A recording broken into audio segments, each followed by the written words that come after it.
So welcome everyone who's joining us on this Zoom this evening on the West Coast, night on the East Coast, and morning in China. Welcome, I'm Jonathan Neal. I'm the director of the Center for Business and Management of the Arts at Claremont Graduate University. And it gives me great pleasure to welcome you to the Chinese art market post-pandemic, galleries, art fairs, and private museums. This is the 7th of the Arts and Culture Conversations that we are hosting this fall at CGU. You can find out more and register for the next conversation, which is tomorrow morning, West Coast time, at cgu.edu/events. And you can find out more about our center and our art business and arts management programs at cgu.edu/CBMArts. So before we begin, I would request that everyone please keep your microphones and your video off during the conversation. This will ensure that our speakers remain at the top of your screens and that you only hear and see them regardless of which Zoom view you have selected. And if you have questions, please put them into the chat box and we will raise them to Kuja Wu, who is our organizer and moderator for today's conversation. I think as many as you know, Kuja is a columnist for the Financial Times Chinese and one of our adjunct faculty members at CBMArts. She is the author, most recently, of the TEFAF Art Market Report on the Chinese art market and a co-author of the Global Art Import and Export Tax Report, commissioned by China Association of Auctioneers and the Chinese Ministry of Culture. And in 2019, she was presented at the Asia Art Pioneer Award by Art Review Asia, Leap, and the Art Newspaper Chinese edition. And I will say by way of clarification that I am an editor at Art Review and Art Review Asia, and I had nothing to do with that. So it's solely earned by Kuja on her own without any input from me. They kept me out of that process. Previously, Kuja oversaw Asia projects and strategies at Sotheby's in the office of the CEO. She's also a co-founder of the East Modern Art Center, EMAC, and is one of the first nonprofit contemporary art centers in Beijing, and was in charge of its contemporary art programs and operations. She's a graduate of Yale and Renmin University, and she's taught and lectured widely. And I could go on and on and on, and I won't do that except to say that she was named in 2015 one of the top 10 10-year people in Financial Times Chinese 10-year anniversary campaign. So without further ado, I'm going to hand it over to my very capable colleague and friend, Kuja Wu. Thank you so much, Jonathan. Hi, everyone. Welcome to this panel discussion, and we will spend some quality time tonight to talk about how Chinese art market resumed normalcy way ahead of the rest of the world in the middle of the pandemic. So just last night, if any of you have paid attention to the relay of the auction at Christie's of Hong Kong and New York, the sales did quite incredible with some amazing result of the paintings by San Yu and Zhang Xiaogang. The two paintings just combined contribute to 31% of the total sales of Hong Kong and New York combined evening sales. So which I think tells a lot about how the market resumed normalcy when the rest of the world is still coping the crisis. So we are very honored to have two guest speakers who are joining us from mainland China. First is collector Liu Gang. He started collecting over 27 years ago and now is perceived as one of the most prestigious collectors from China. And in addition to be a founder and partner of one of the top law firm, Tongshang, he has written books about that, curating shows, and has been nurturing a lot of Chinese modern contemporary artists' career. And so Liu Gang is joining us from Beijing, and I'll help translate when he provide his answers in Chinese. In addition, we have Lawrence Habling, who is joining us from Shanghai. As many of you might have been to his gallery, he was born in Switzerland and studied Chinese and came to Shanghai in 1995, where he established Shanghai Art Gallery. So this year has been the 25-year anniversary of the gallery. He has 4 spaces, 2 in Shanghai, 1 in Beijing, and 1 in Singapore. And according to the latest Art Review magazine's Power 100 list, which was just published this evening, He is one of the most powerful people in the contemporary art world today. So let's welcome Liu Gang and Lawrence join our panel discussion. My first question to both of you is, how has this year has been treating you so far? Okay, let me start first. 我说中文。好。那个4月以前，大家都知道，那个中国是经历一个比较 tough 的阶段。从5月份开始就逐渐恢复平静，恢复正常。到目前为止，基本上已经恢复到疫情之前的那种状况。So Liu Gang said, as all of us know, that China was one of the hotspots of the outbreak of the pandemic, in particular from the beginning of this year, first quarter all the way to April, and starting from May, we resumed to normal. And now at the beginning of December, it's pretty much has resumed to what the situation was like, this typical lifestyle people have before the outbreak of the pandemic. Yeah, actually starting from July, the situation is getting better and better. Yeah. So the normalcy sort of resumed starting from July this year in Beijing, right? Yeah, 11月份和12月份，上海举行了3、4个大型的艺术博览会，大大小小的艺术博览会。然后北京现在正在拍卖季，得有5、6个拍卖行在进行拍卖、预展呢、拍卖，很多人都去参加。So in terms of the art market, we're talking about in-person activities in Shanghai, November and December. There were about 3 to 4 larger or smaller art fairs, in-person art fairs. In Beijing at the moment, about 5 top auction houses are having their major auctions, the fall sales at the moment. Thank you. Lawrence, so how has your life been? You were in Switzerland for a few months, right? I was very young, but the year was so far so good.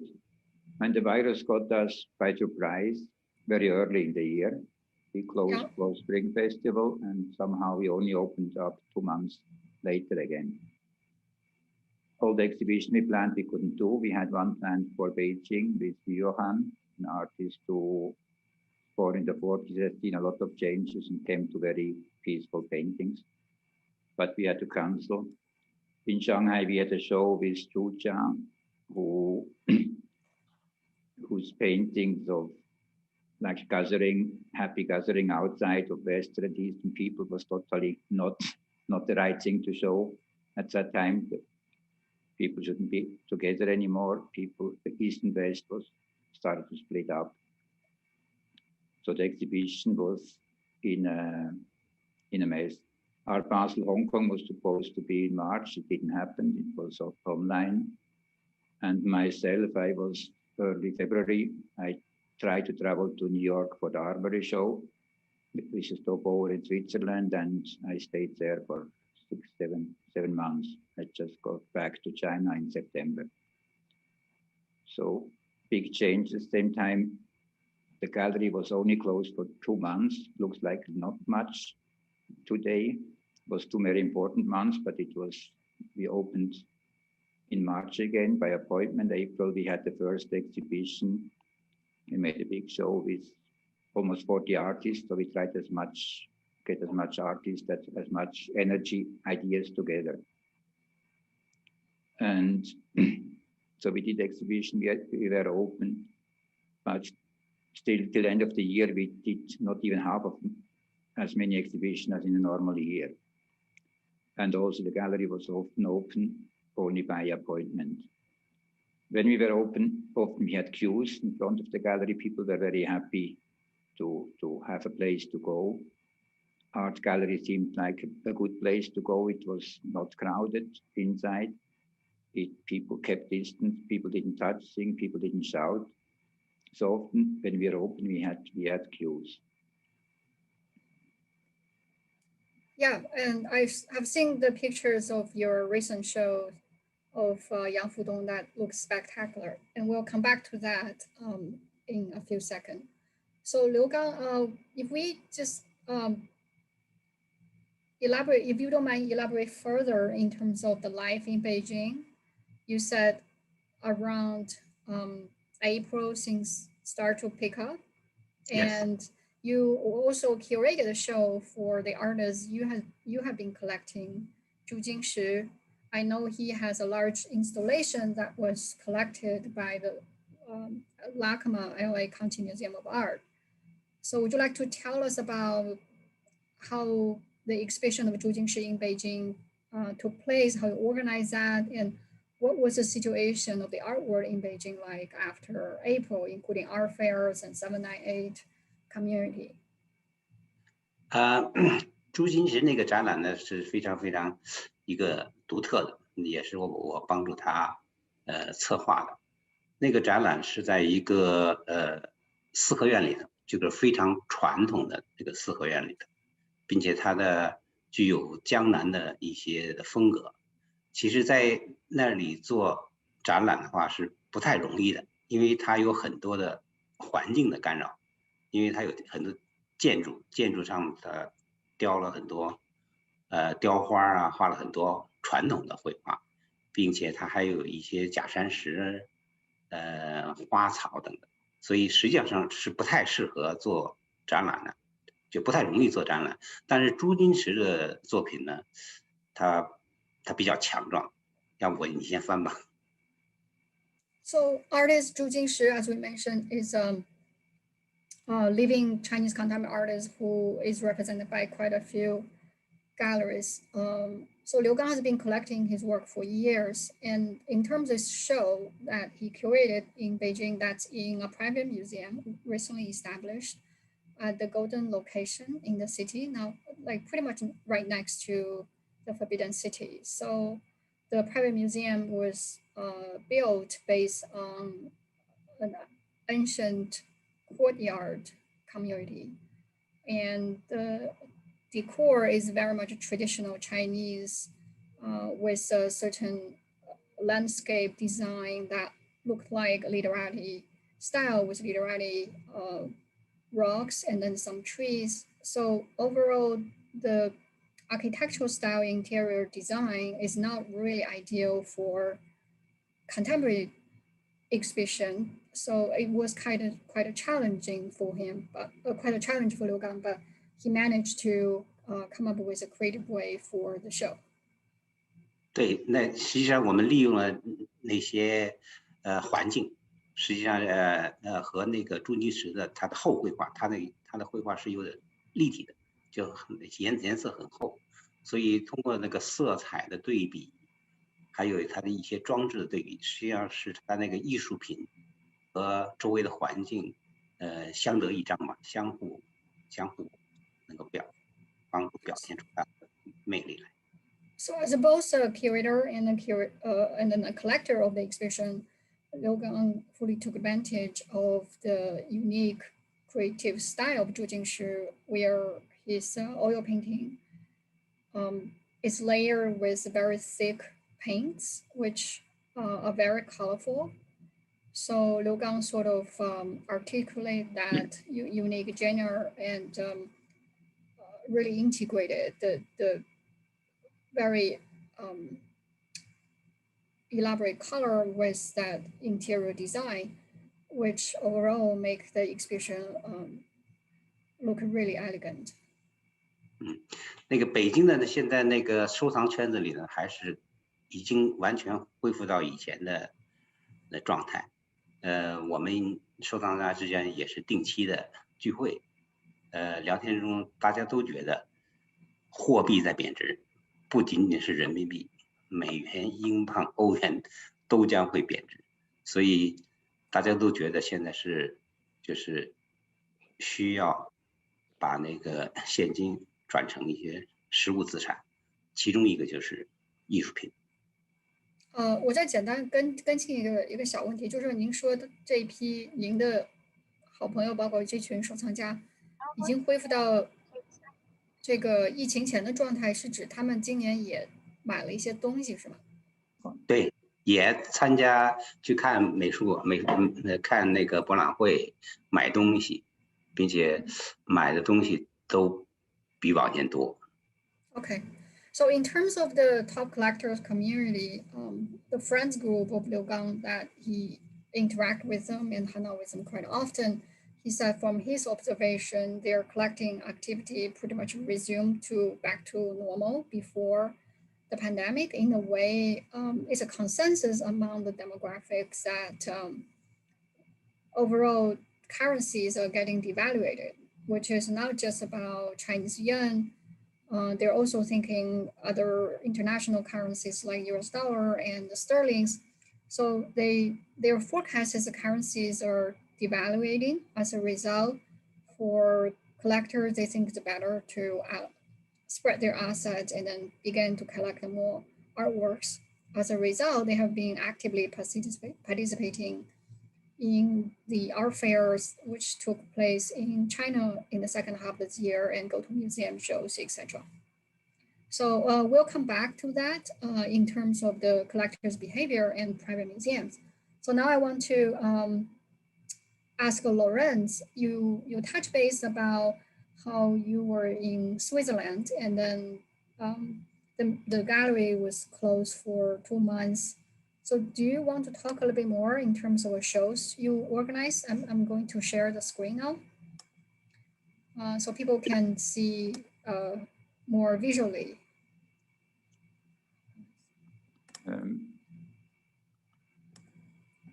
So the shows we planned earlier of the year, we did them, but later. So where are we? Okay, so do you want to start with your, yeah, go ahead. So we have here, you see the invitation card was for March. So finally it happened, I think, in May and went on for 5 months because the place was open, closed again, open and closed again. Then the next exhibition is, the next card is Chucha, but not, you can change, I change. Yeah, Chucha. So that's the exhibition we had planned for Shanghai in March. You can see a gathering of people, Western people, Chinese people, art world people, artists. You see a Chinese artist, Chucha himself on the side looking at his theme. So this kind of art world comes together, East, West come together. The Chinese artist still stands on the side. He doesn't really belong into it. But of course, in March, in this year, that was the wrong thing to show. People couldn't get together anymore. And yeah, and this show we finally made only in September. Okay. That was the poster for Art Basel, which didn't happen, and we had some feeling about it. So you see our poster is very, very black. So how did the online viewing room go? Were you happy with the result in terms of Hong Kong Basel, the online edition? It was done very quickly. It was all prepared for a real fair and then switched to online last moment. Online is not a fair, and you can sell perhaps work. You can get through with it once, but I don't think you don't bring people together. You cannot develop more. An art fair is selling work. Art fair is also making contact, trying to get different things in front of the eyes of the people. But online, you cannot do that. You just basically can show what, just repeat what people already know. It's not the place to develop art.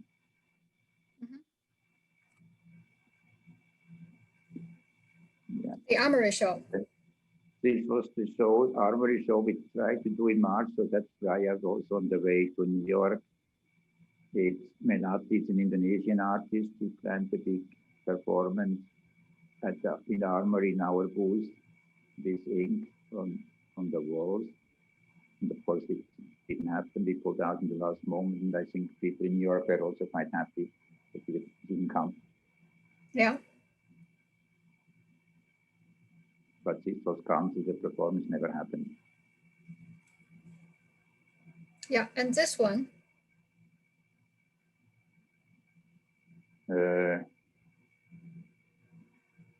This one was a kind of replacement exhibition we did then in April. So we opened in March, but basically by appointment and worked like crazy to put this exhibition together. And we had 38 of our artists works, by them new works, old works. The most important was just to get energy together, like getting out of hiding. And that was quite nice. It was not curated in the sense that it had a big subject. It was really like 38 individual pieces, and we lined it up alphabetically. So it could go through it and pick out things, trying to think about. It was very popular. And Dinghy show was very important in the Long Museum in Chongqing, right? Do you want to talk about a little bit about this one? We can talk about this next one. So that was our gallery, but besides that, we had exhibition which had been planned for a longer time. So perhaps the next thing is the Dinghy exhibition in the Long Museum in Chongqing. So that, of course, was planned long time. We didn't know if it happened, but finally it could happen early September. Very beautiful exhibition. And Chongqing is a few hours from Shanghai, but many people flew there from all over China to see this exhibition. I think it was very, very successful. Is this the largest scale of Dinghy's solo show, say, in the past 3 years?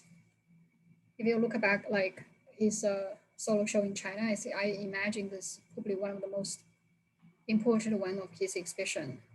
It was a big show, but he has like also had a series of bigger and smaller shows in the last few years here, from the power station to museum all over the country. Yeah.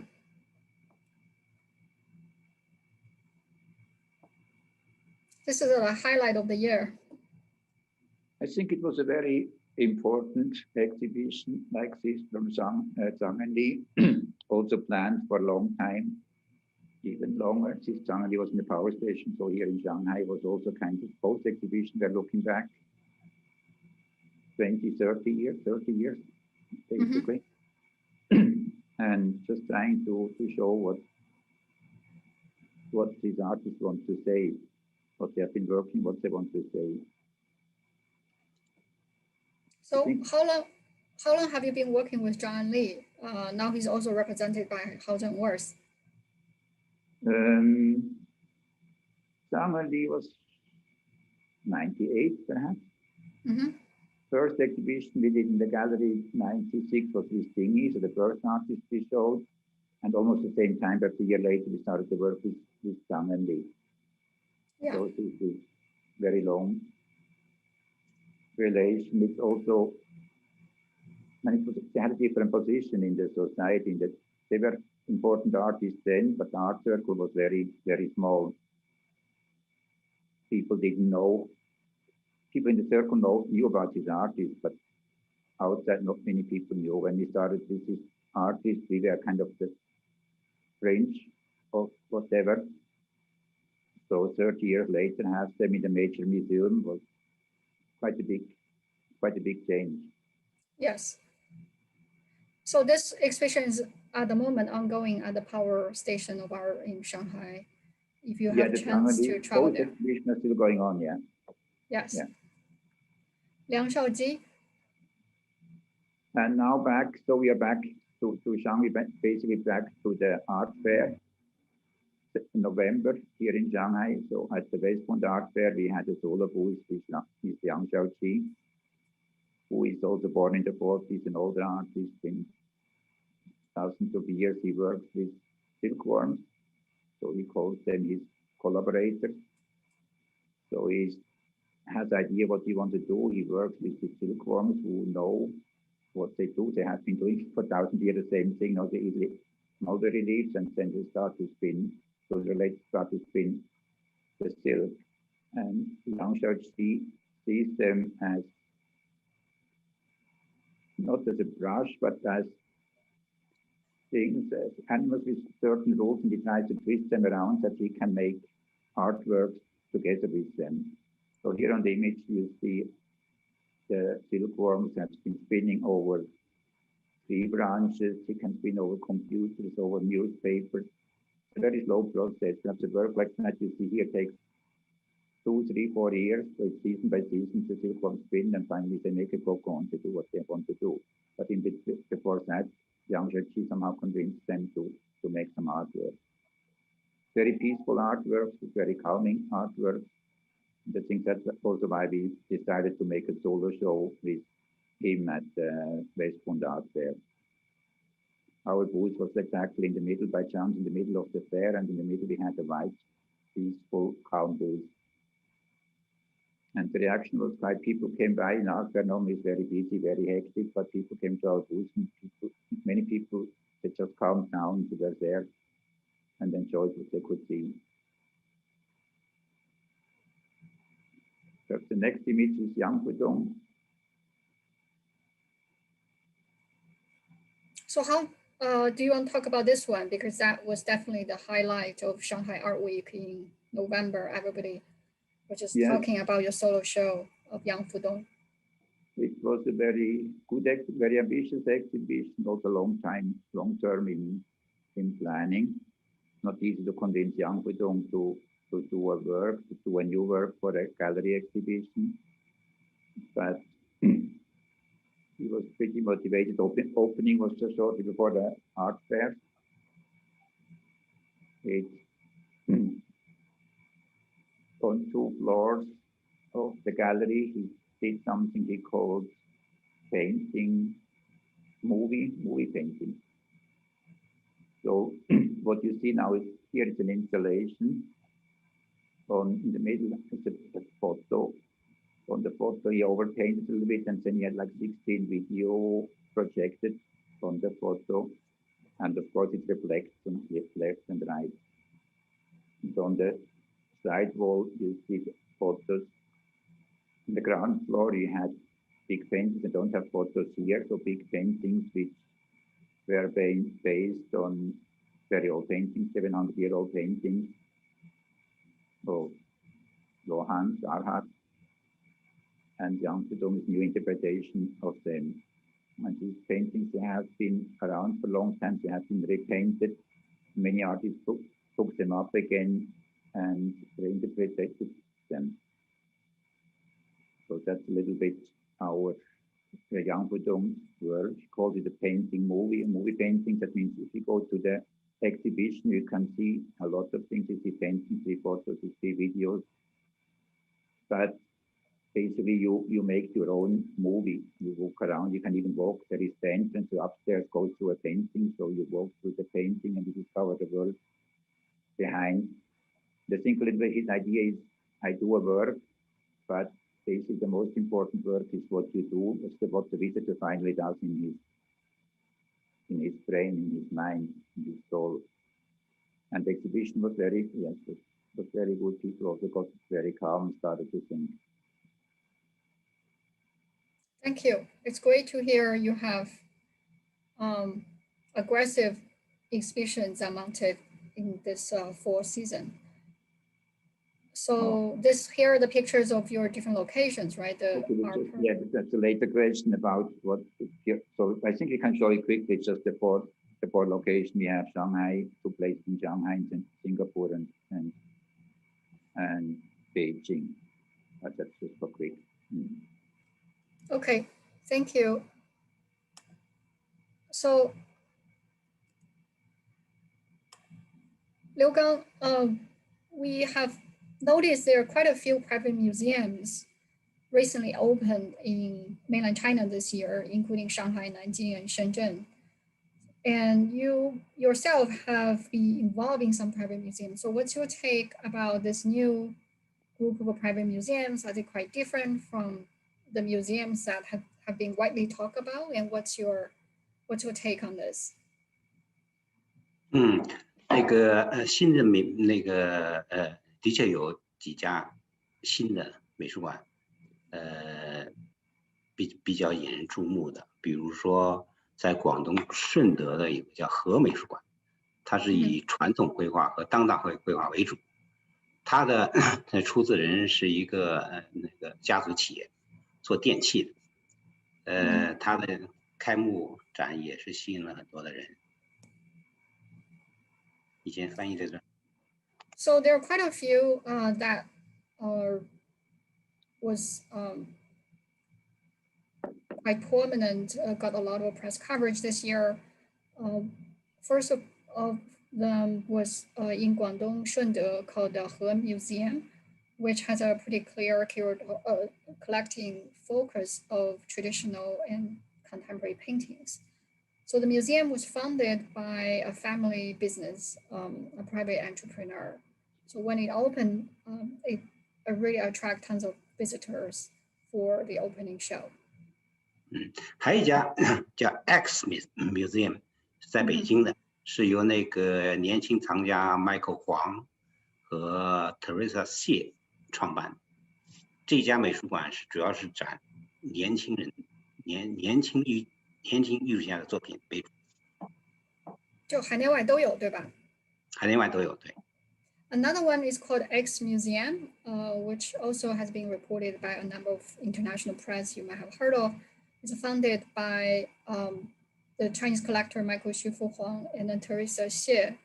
Their focus is more around international and Chinese contemporary younger artists. 还有一家美术馆在南京的叫 G 美术馆，也是以当代艺术为主。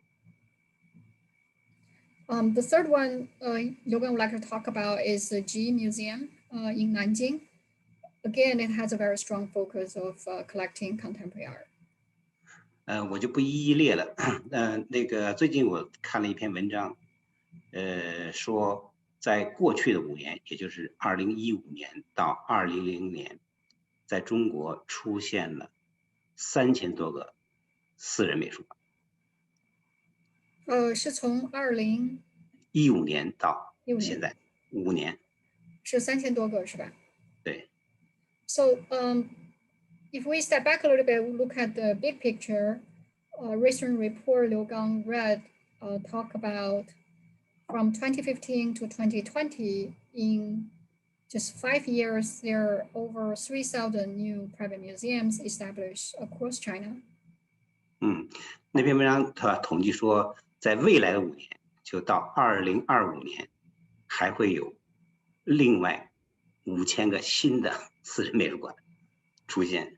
So the article said in the next 5 years, from 2020 to 2025, there will be another 5,000 new museums, private museums created in China. 那个我觉得之所以出现那么多的那个美术馆呢，有些是为了艺术的目的，是展示艺术、收藏艺术，但是也有一部分是跟房地产开发有关系，就是做商业地产开发的时候，造一个那个美术馆，通过美术馆来吸引客流。So he thinks there are multiple reasons that contribute to this mushrooming growth. Part of the reason was some private museums owners actually are real estate developers. They wanted to attract more attention as sort of a marketing effort and branding effort as well by having a private museum attached to the property that they are developing. 所以中国的私人美术馆实际上是有很多潜在的问题。我觉得第一个问题就是内容，就是那么多美术馆，你展什么东西？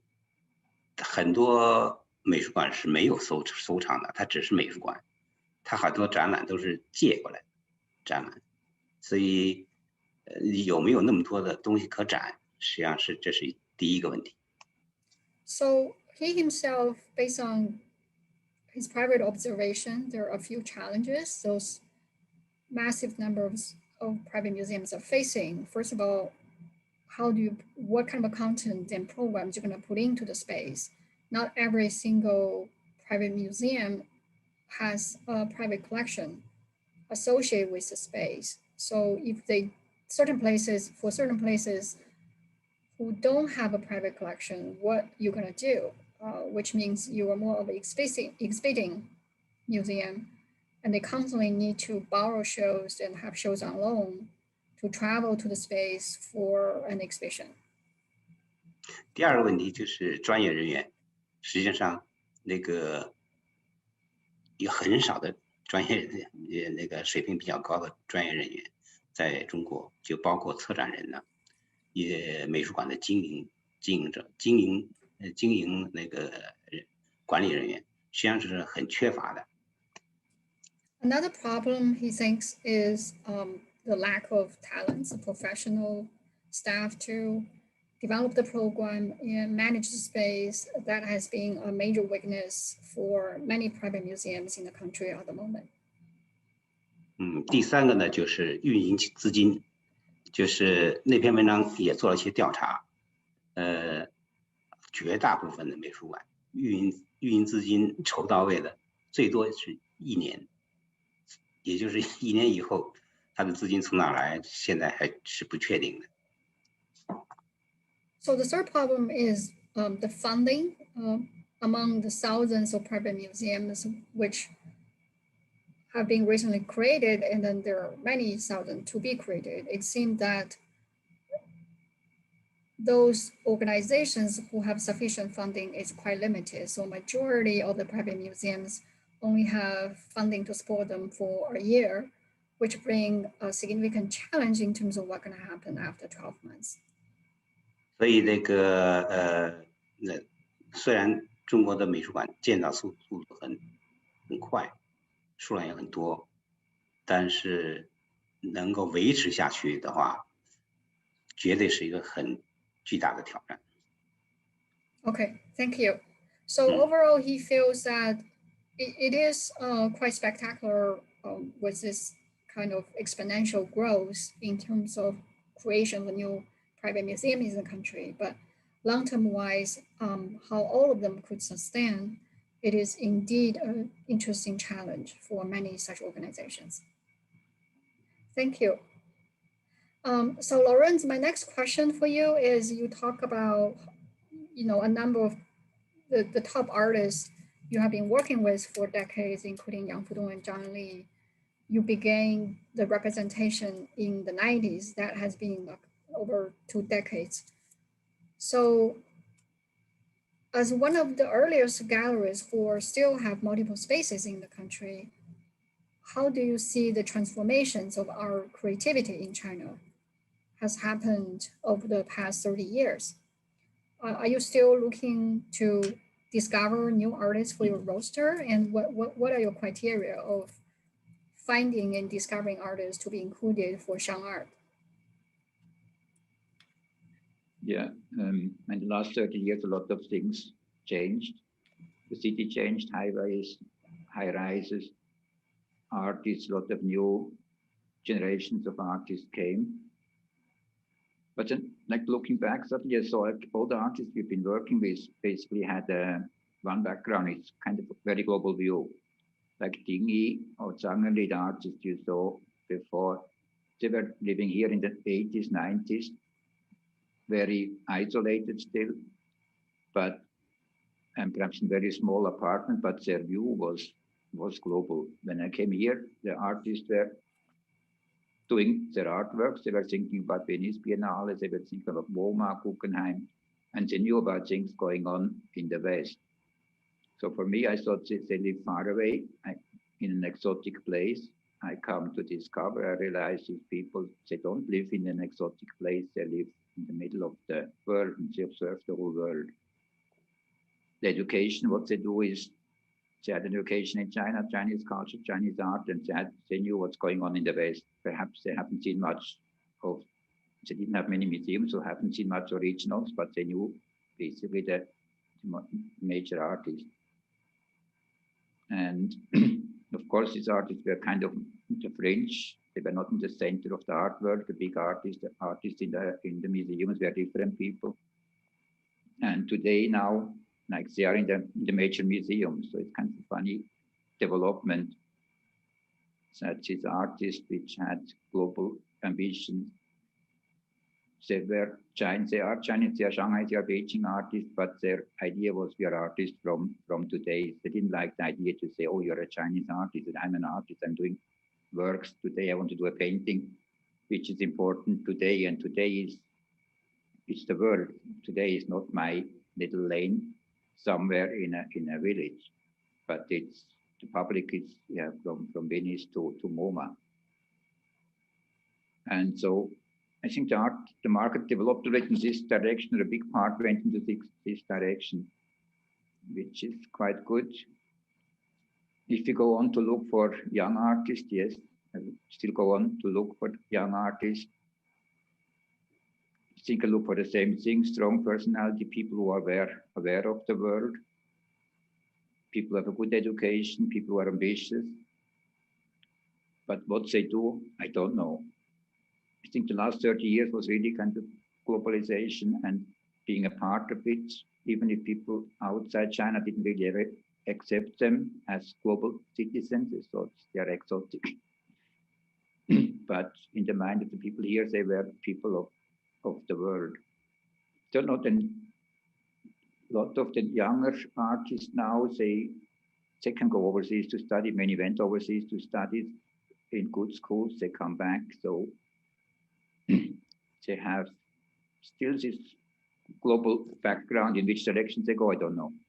I think it's very, very interesting to observe what artworks they come out, and then what we will see in the big museums in 30 years from now. Mm-hmm. Thank Goes you. very slow, everything. Yeah.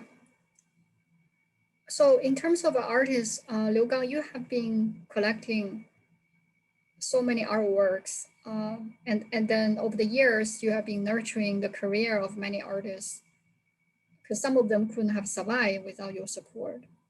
Do you want to tell us, like, what, say, in the past 3 years, 3 to 5 years, what kind of works by living artists have you been collecting, and what are your criteria for selecting living artist works to collect? 我现在基本上是关注的是50岁到80岁，就是比较成熟的艺术家的作品，比如像朱金石，刚才那个罗尔在谈到那个梁少基，什么李华生，他这些都是70、80岁、60岁左右。我觉得这些艺术家，我收藏这些艺术家的原因呢，第一，我跟他们的年龄很接近，很容易看懂他们的东西，跟他们的生活经历很相近。第二呢，他们基本上是定型的，你从他的现代作品，你可以大概猜测到他以后会是怎么一个方向。第三呢，也能够知道哪些是他的代表作，就因为艺术家有好，他一个艺术家有的作品是比一般的，有的作品是非常好的，但是作为藏家的是要争取收到他的代表作。所以呢，我现在基本上就是那个50岁到80岁之间的艺术家，去挑他们的代表作。So from Liu Gang's perspective, he has quite a few criteria in terms of collecting living artists' work these days. First of all, he's looking at the age demographic of living artists between 50-year-old to 80-year-old. Part of the reason because it's sort of, that more matured age, and he feel in a way it's easier for him to communicate with the artists. And second, in terms of a style for artists in that age group is quite stabilized. So it doesn't really fluctuate very often. Number three, he feel for artists in that age group, you sort of, as a collector, you could observe their career trajectory and identify which are the most representative works created by artists in that age group. So a few names he mentioned, including Zhu Jingshi, for whom Liu Gang curated a show in Beijing this year, and Li Huasheng and another one is Liang Shaoji. We are at the Westbound Art Fair at that in November at the fair. Shang Art Gallery had a solo show for him, which you probably have seen from the PowerPoint earlier. 对我来讲，还有其他的，您接着说。对，对我来讲呢，我一直在努力，就是收藏那些在中国艺术史中会占有一席之地的艺术家，这是我的一个最基本的标准，所以呢，我也收藏一些那个年轻艺术家作品，但是相对来讲就比较谨慎，就是一定要看清楚这些年轻艺术家以后会不会发生什么的变化，最主要就是他是不是会持续创作，这一生都在创作，所以年轻艺术家相对来讲就是收的比较少一点。So the fundamental criterion Liu Gang has is the artist has to be a very crucial art creator in the entire movement of Chinese contemporary art. So once in a while, occasionally, he will collect younger artists' works, but it's less frequent because sometimes, you don't know whether the artist will give up creating for the later part of his or her career. And he would like to create works by artists who pretty much dedicated the entire life to art creation, never giving up.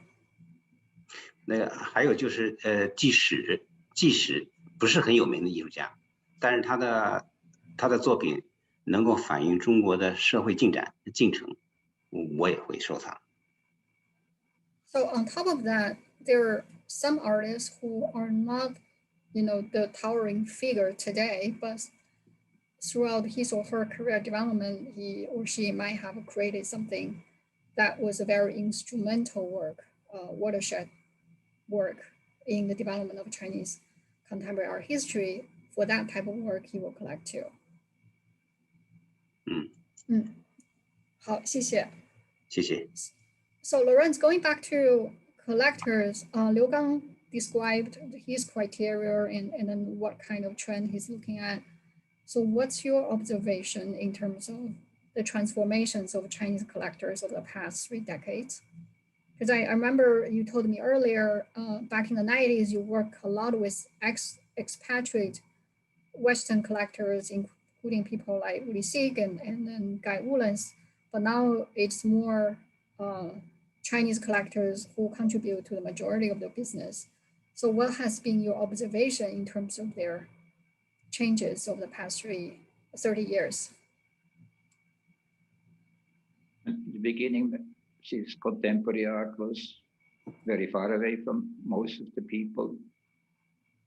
But today we have many museums, we have galleries, and local people are much closer to the art. They can follow, they can meet the artists, they can come to the museum. We have now collectors who have been to the gallery for 20 years. But at the beginning they came with their parents. So they looked at Dinghy when they were kids, and today they collect different things. I think they learned a lot, people traveled around a lot.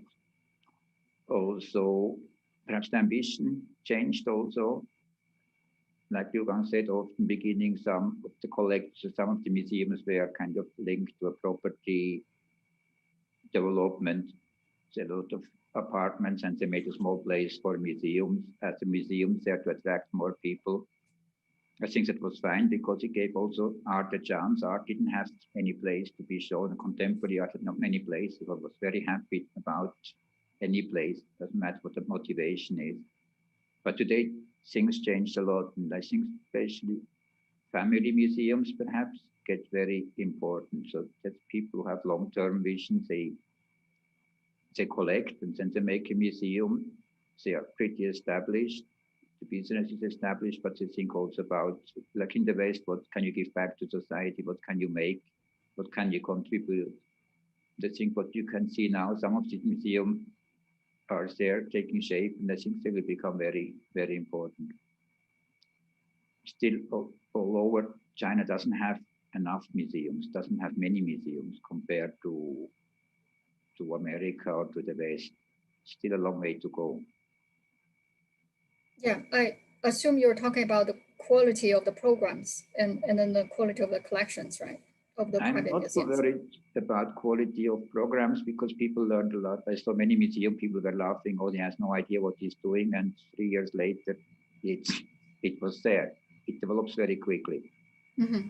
It's, of course, if you look at Guggenheim, it has, I don't know how many, 30, 40, 50 years of experience. You have thousands of hours, working hours of experience accumulated in there.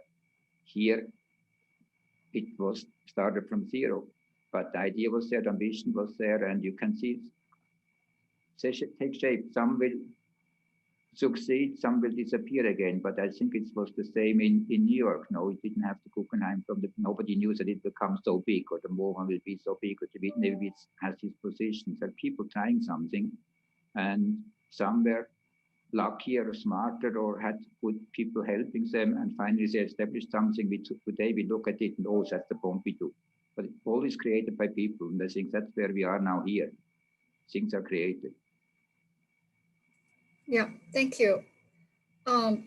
So my next one before open up to the audience is I have a question for both of you. Start with Liu Gang. You have been traveling around the world visiting many art fairs, and you also have seen pretty much all the art fairs in China. So what's your take of the art fairs in China these days? What have they been doing very well? Which areas you think they need to improve? 我觉得中国的那个现在的那个阿菲尔，也最好还是在上海。我就主要是说上海的阿菲尔。我觉得上海的阿菲尔给我的那个感觉呢，就是挺热闹，但是缺乏一些就是学术上的推动。我觉得那个我如果把国内的阿菲尔和国外的相比较的话，我觉得国内的阿菲尔更关注卖东西，吸引客流，就热闹。但是国外的，比如说比较好的像巴塞，它会除了卖东西之外，它会在学术上有一些个展呐，很吸引人。它不一定能卖得多好，但是看得出来它的质量是比较高的。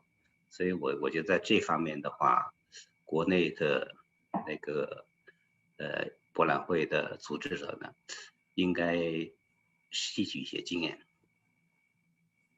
So from Liu Gang's perspective, what he has observed is overall the best art fairs in mainland China all happening in Shanghai.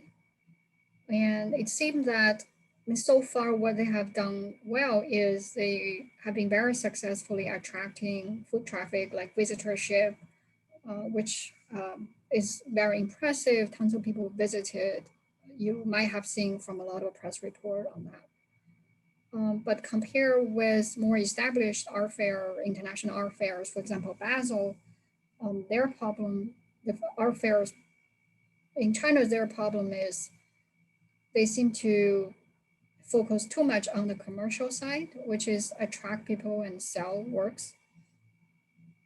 So in general, they really lack academic component into it. So for example, sometimes you're in Basel, you look at a monographic show, which might not necessarily sell very well, but as a collector, you browse the exhibition, you really enjoy it, you appreciate the academic component into it. That has been pretty much lacking among all the top art fairs in China. 您还有要加的什么观察吗？别的没有，这是最主要，这是我的感受。好，谢谢 ，Thank you. Lorenz, so what's your take? You have been participating in many art fairs in China and overseas. So which part of the art fairs in China you think they have done well? Which areas you think they need to make some enhancement? I think what they did well here is they found a very curious public and they developed this public. So people come here to see, to say, they're curious and they learn. And I think what they did also well is they had, from the beginning, a global view. So they didn't make a Chinese art fair with 3 Picassos inside, but the art fairs want to be global fairs. So we show art from the world, from China, from Japan, from Korea, from Europe, from the States. So they saw themselves as a fair. Today we show things on equal, more or less equal level. Sometimes a bit the Western things, more in the center. But I think this having and developing the curiosity of the people and having this global view, that's what they did really well. So for us to participate in fair here is, I like to do it because you can develop something. You go, the first fair is difficult, 2, 3, 4 fairs, but they are growing. And often for me, the Western fairs, they develop too much just to a market, like a little bit opposite from what Yugang says. Overseas, we go there, it's selling, not selling. We cannot develop, it's very difficult to develop a public. I mean, overseas art fair is harder for you to have a more long-term relationship with the collectors? Yes, for me, our Basel is perhaps an exception. Trees can be sometimes different, but for me, often the impression is it's year by year. You bring something, you hit it, you bring something different, don't hit it. But you don't find a public who is really curious and trying to figure out what this part of the world, the Chinese part of the world, what this artist they're doing, what do they want to communicate to us, what do they have to say, or what could I learn from this artist? I think it's qualities I cannot find in the West, not so much, but here we find a lot of people who come with questions. They want to understand. Mm-hmm. I think that they did well. If what to improve, there's a lot of things to improve, but and I know the fair people here and say, how do you say, they don't sleep. They think the whole time how to improve. I cannot even give them advice. I think they will improve, they will become better. Mm-hmm. Thank you. So now let's open the question to the audience. I think the first one is from Shu.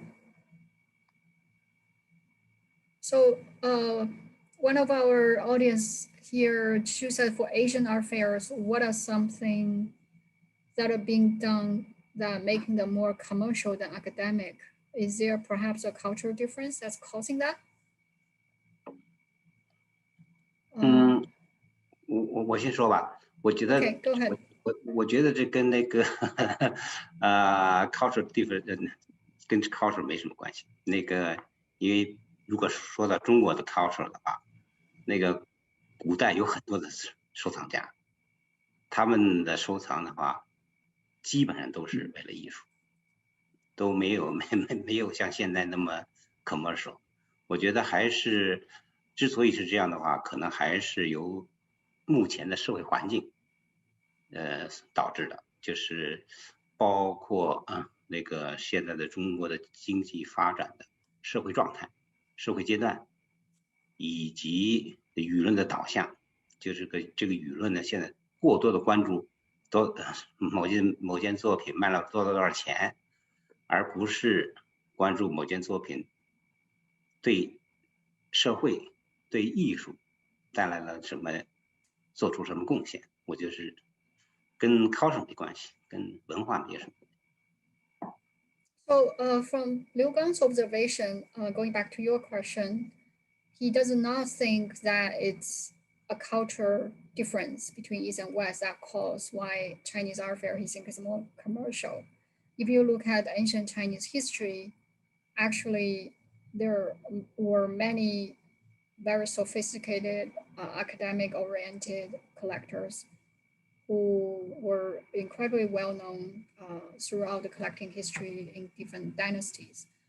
So why we are facing a different phenomenon right now, he thinks part of the reason because it's a specific social economic development stage that we're experiencing in China at the moment, where economic development is the most important subject that the media has been talking about. On the other hand, a lot of art press have been focused on too much around how artworks can achieve a high price. So as a result, you could imagine why the emphasis around commercial side sometimes is overtaking their attention on the academic side. So Lorenz, what's your take on that? I quite agree with Liu Gang, and that it's, how do you say, quite optimistic. It's a phase, it's a time, it's our time now, it will go over. And I think, as you said, China has a big, long tradition of very, how do you say, academic collection, or, yeah, and it will come back. So it's, don't worry too much. It's now a little bit business. It will not be always like that. Mm-hmm. Our next question comes from Rongpeng. So her question is, what factors would convince experienced collectors, for example, Liu Gang like you, to take a chance on young artists? As you said, yeah. 对我来讲，我如果是考虑那个年轻的艺术家啊，中国的年轻人，包括国外的，第一个就是第一个问题就是这个年轻艺术家是不是有他的独创性，还是他是跟谁学的？因为我看过好多那个年轻艺术家，你觉得刚一开始你觉得他挺有新颖的，但当然过1年之后，你在世界另外一个地方就看到另外一个艺术家，其实早就这么做过。所以一般我看到年轻艺术家的时候，都等这么1、2年，就是确信他有他的作品，他的创作，艺术创作是有独创的因素在里头。这是第一。第二呢，我先说先翻第一点吧。先第一个啊。Okay. So for Liu Gang to collect young artists' work, there are a few criteria. Number one is whether the artist developed the style on his or her own, or it's more of sort of imitating someone else, because he has seen many examples of younger generation artists start off their career imitating different artists. As a result, he normally will spend a couple of years observing the art creation of artists and then just to make sure the style is quite getting mature. 第二点是第二点就是还是跟他的生活跟他的那个跟他所处的社会相关。比如说我比较喜欢陈飞那个我收藏了他几件作品，他的作品呢就比较个人化，非常的个人化，并且有的作品的话反映出就是中国80后他那个年龄段这个年轻人的生活经历，并且呢陈飞的艺术语言呢也是比较新颖的，所以我就为什么收藏他的几件作品，也就是这2个原因。Another criteria is related to the artist's unique life experience and social environment he or she is part of. For example, artist born after the 80s called Chen Fei. Liu Gang has been collecting quite a few of his works because first of all, he felt his style is incredibly unique. And he also have a very special life experience, so which as a result shaped his art creativity style in a very different way. That's why Liu Gang has been attracted to his paintings with a few outstanding pieces that the artist created. Lorenz, do you have anything to add in terms of how normally do you convince collectors to buy young artists' works? I think collectors sometimes shouldn't be too afraid to make mistakes. I think if you're ready to learn, buy. Often younger artists are not so expensive. And the moment you buy something and you're aware, you can learn a lot. You follow the artist, you see, you start to think. I think what Liu Gang said now comes from experience. Surely he bought also things which developed very well and others not so much. But do it, don't be too afraid as a collector to buy young artists. Thank you. Any other questions from the audience?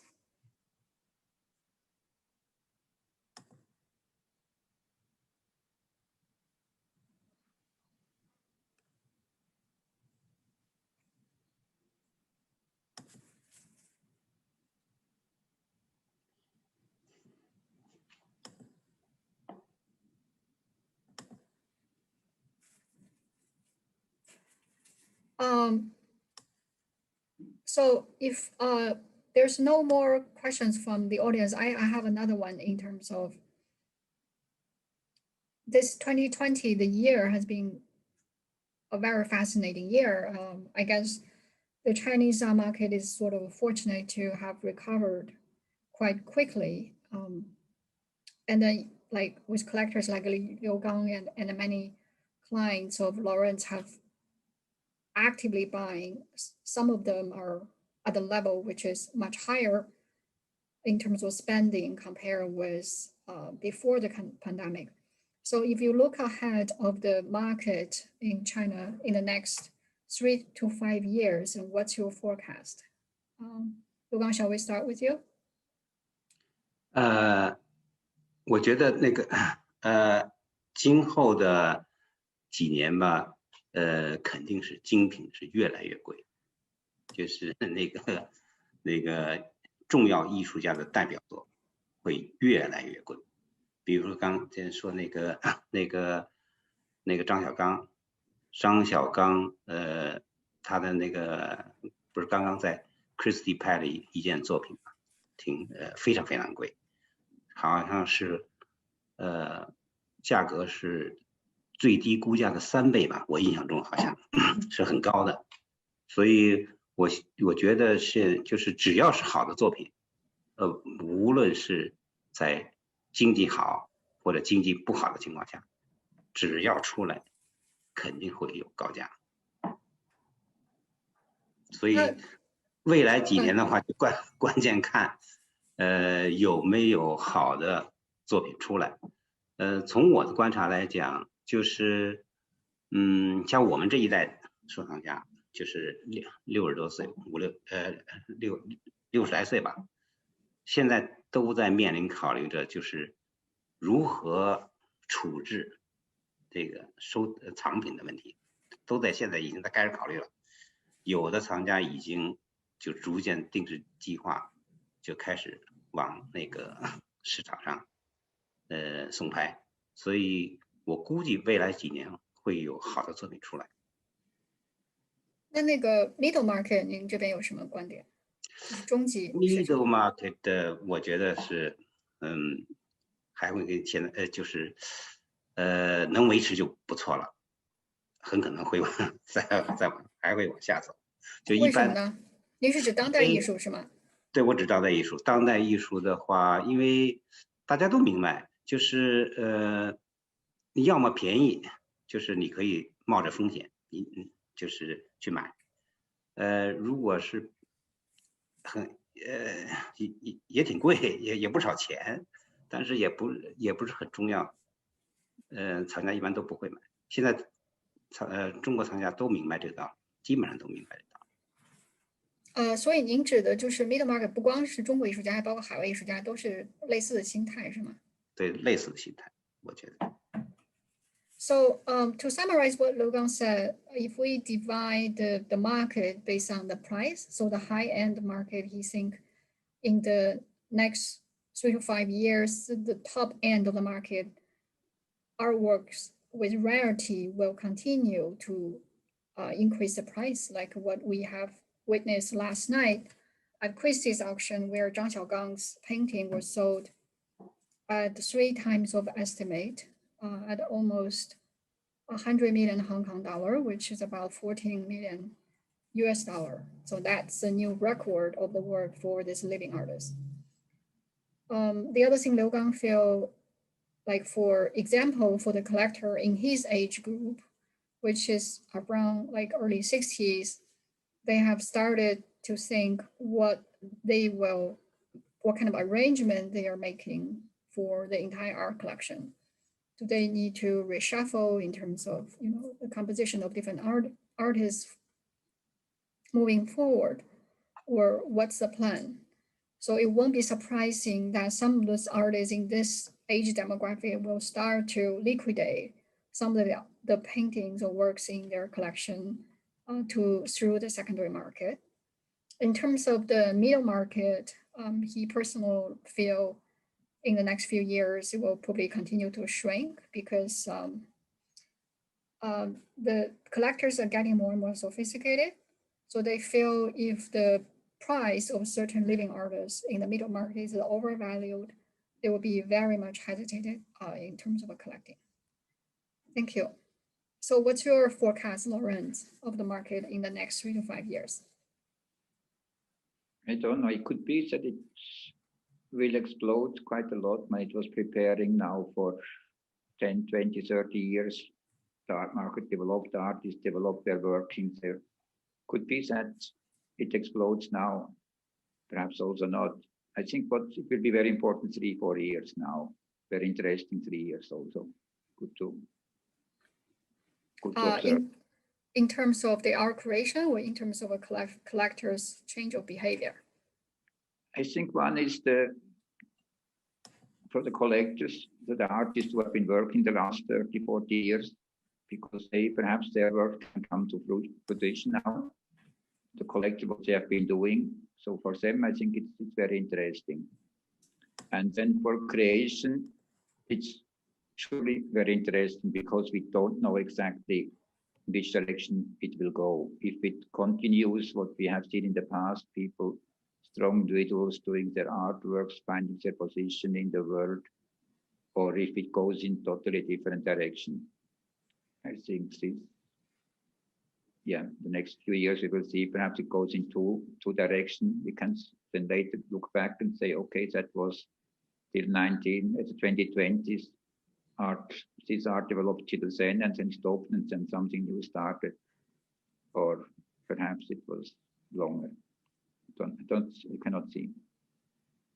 Okay, thank you so much. Any other questions from the audience?